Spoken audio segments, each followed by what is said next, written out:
Guilherme Boulos, bom dia, é um prazer falar com o senhor.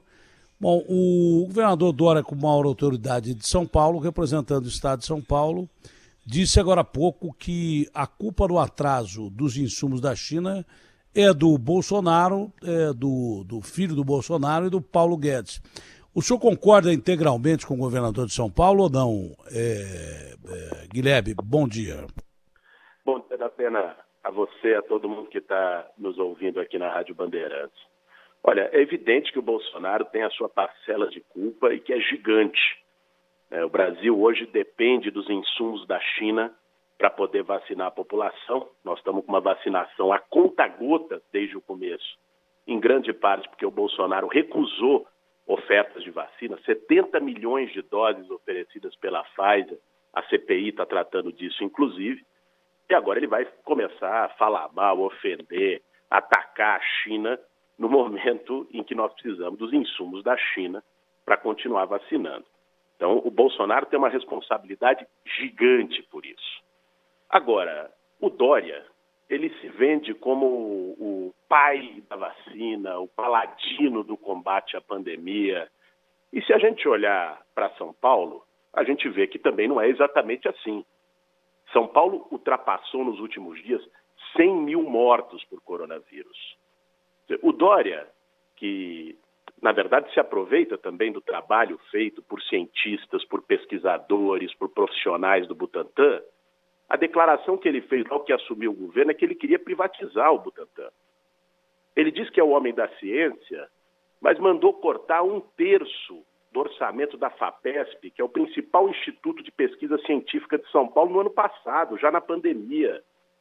Contraria frequentemente as orientações do Comitê de Contingência, composto por cientistas, em relação ao coronavírus em São Paulo. E ficou, às vezes cedia um lado, às vezes cedia o outro, fez essa famosa sanfona, esse abre e fecha em São Paulo que a gente viveu nos últimos meses. Então, assim, essa briga do Bolsonaro com Dória, a responsabilidade do Bolsonaro pela pandemia é inegável. E espero que a CPI mostre que essa responsabilidade, inclusive, foi intencional. Não foi um equívoco, um erro, não. Ele apostou numa teoria da imunidade de rebanho, que era deixa todo mundo pegar.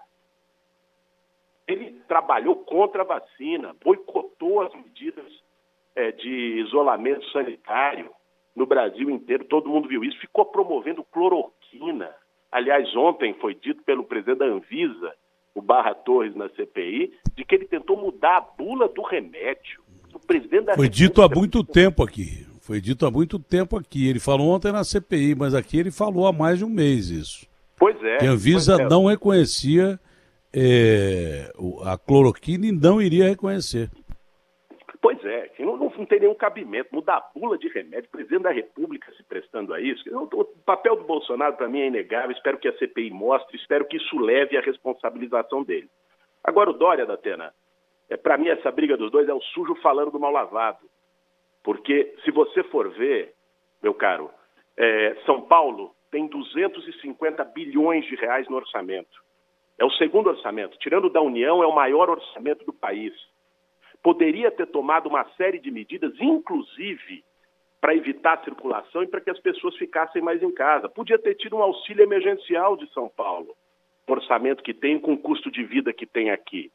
Por que não teve? Ao contrário, tirou o ônibus de circulação, ele e o Bruno Covas, e deixou a aglomeração dentro dos ônibus. Você tratou disso no seu programa. Nós entramos com uma ação na Justiça que, lamentavelmente, o Tribunal de Justiça negou para botar toda a frota em circulação. O governo do Maranhão, que foi onde tem a menor percentual de mortes por coronavírus, que é muito mais pobre do que São Paulo, nem se fale, lá o governador deu vale gás, deu botijão de gás para as pessoas, deu apoio econômico para os setores atingidos da pandemia. Aqui, o Dória só ficou orientando, falando, fique em casa. Isso não é papel de governador. O governador tem que tomar medida, ainda mais com o orçamento que tem. Então, eu não vejo correção nem na condução do Bolsonaro, que é desastrosa e genocida, e tampouco na condução do Dória, que se preocupou muito mais em fazer marketing do que em salvar vidas e garantir que as pessoas possam sobreviver durante a pandemia. Essa declaração que ele dá de que o Butantan para no sábado ajuda em que a combater a pandemia? Pois é, Datena. Enfim, agora precisa ver, assim, o jogo político do Dória, que o Dória é um marqueteiro, todo mundo sabe, né? Agora, vamos tratar aqui que o Brasil só está nessa situação, com o pires na mão, implorando insumo farmacêutico para a China, para a Índia, para quem mais for, porque também teve um desmonte completo no Brasil e no estado de São Paulo do investimento em ciência, do investimento em pesquisa. Nós temos o Instituto Butantan, nós temos a Fiocruz. O Brasil é referência, o Plano Nacional de Imunização é, desde os anos 80, referência internacional. Nós temos o SUS, que demonstrou, por exemplo, no caso do H1N1, a sua capacidade de vacinação de milhões de pessoas por dia. E o que está acontecendo é que houve um desmonte completo do investimento brasileiro em ciência, uma redução, inclusive, do investimento nas universidades públicas, nos laboratórios públicos, de onde sai boa parte da pesquisa, isso tanto em nível nacional como aqui nas universidades estaduais. Agora, em nível nacional, não sei se você viu, essa semana a UFRJ anunciou que também vai ter que fechar as portas porque não tem dinheiro para pagar conta de luz, conta de água.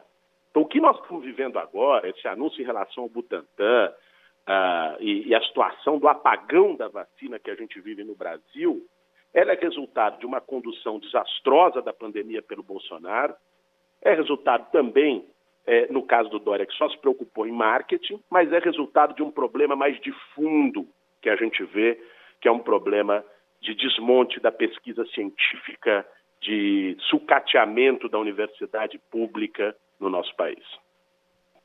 O senhor acha mesmo que os chineses não querem entregar a vacina ou que o Dória não está fazendo nenhum esforço para tentar conseguir esses insumos?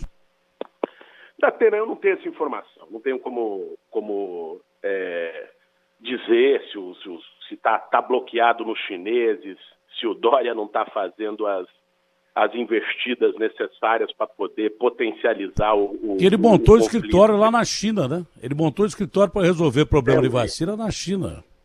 Eu vi. Agora, é compreensível também, né, que os chineses estejam irritados, para dizer o mínimo aqui, para ser elegante no termo, com o Bolsonaro, porque, veja, mais de 90% dos insumos recebidos para vacinação no Brasil tem vindo da China. Aí você pega o presidente da República, vai dentro do palácio e dá uma declaração dizendo que a China está promovendo guerra biológica, que não sei o quê. Então, é natural que isso crie um problema diplomático. O Bolsonaro é especialista disso, né? Ele, além de não ajudar, atrapalha, né? Mas eu também, confiança zero no que diz o Dória. O Dória é um marqueteiro, né? O Dória, mais de uma vez, já mostrou que a sua preocupação maior é na autopromoção, é em construir a imagem dele, muito mais do que salvar a vida de quem quer que seja. Vamos esperar para ver o que uma coisa é clara e definitiva. Quem paga por tudo isso, já por um jogo político enorme que existe por aí, visando a presidência da República, é o braço do brasileiro. Que nós não temos vacina e não sei, na realidade, quando é que a gente vai ter o suficiente para vacinar a maioria dos brasileiros. A vacina já começa a ficar escassa. No momento como esse, uma declaração como essa, só piora a situação e tende a levar ao pânico.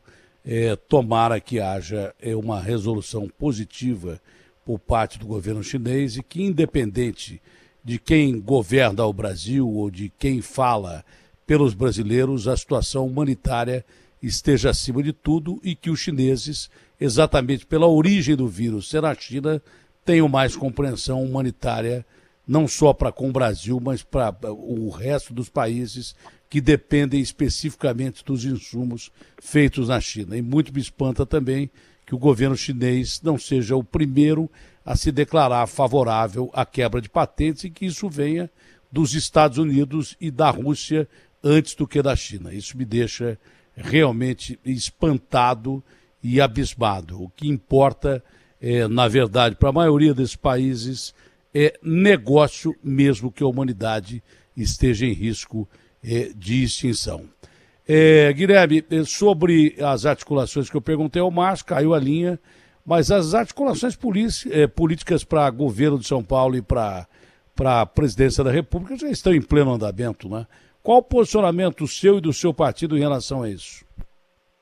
Olha, Datena, é evidente que as pessoas estão discutindo sobre a eleição de 22, né? Esse debate foi antecipado pelas circunstâncias políticas do país, tanto porque ninguém aguenta mais esse desgoverno, você tem um desgaste precoce, teve também a recuperação dos direitos políticos do Lula, tudo isso acendeu o debate para 2022 em nível nacional.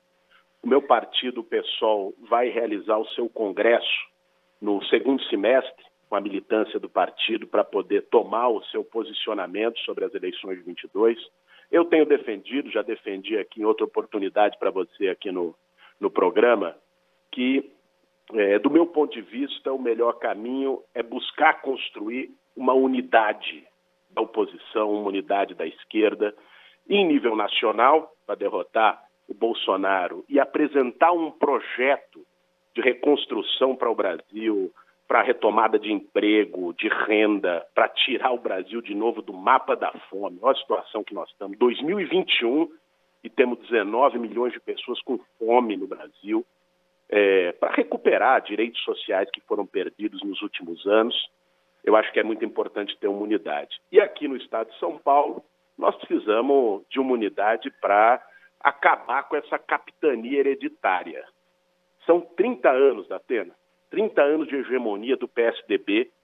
Se a gente olhar o legado desses 30 anos, qualquer um que está nos ouvindo, que seja do estado de São Paulo, sabe disso, é um legado de roubalheira, vamos dizer aqui o português claro, máfia de merenda, roubaram até comida de merenda de criança, máfia de metrô, de rodoanel, de obra de estrada, tudo superfaturado, com 10 anos de atraso. O estado de São Paulo jogado na paralisia, no abandono, é o estado mais rico da federação e um dos estados mais desiguais do Brasil, com muita pobreza nas periferias, em alguns rincões. Pega o Vale do Ribeira, pega a periferia da região metropolitana e de grandes cidades do estado.